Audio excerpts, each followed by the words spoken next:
Wondering what to do with those ripe tomatoes sitting on your kitchen counter? How about transforming them into delectable tomato and oregano fritters? These veggie delights are not only a great way to use up your tomatoes, but they also make for a perfect lunch or light dinner.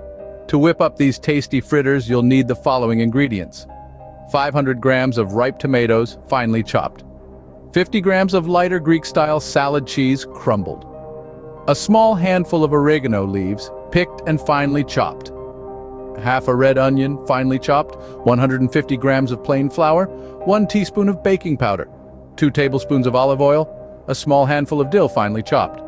75 grams of fat-free Greek yogurt, and a green salad to serve. Now let's dive into the creation process. Start by tipping the tomatoes, cheese, oregano, onion, flour, and baking powder into a bowl. Season well and stir to combine. Heat the olive oil in a frying pan over a medium-high heat and drop heaped spoonfuls of the mixture into the pan.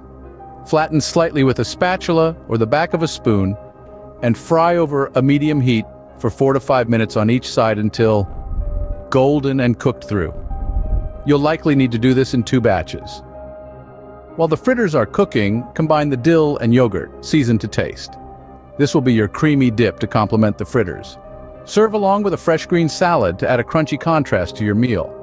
Alternatively, you can spread most of the dill and yogurt mixture on a platter, arrange the fritters on top, and scatter with the remaining dill.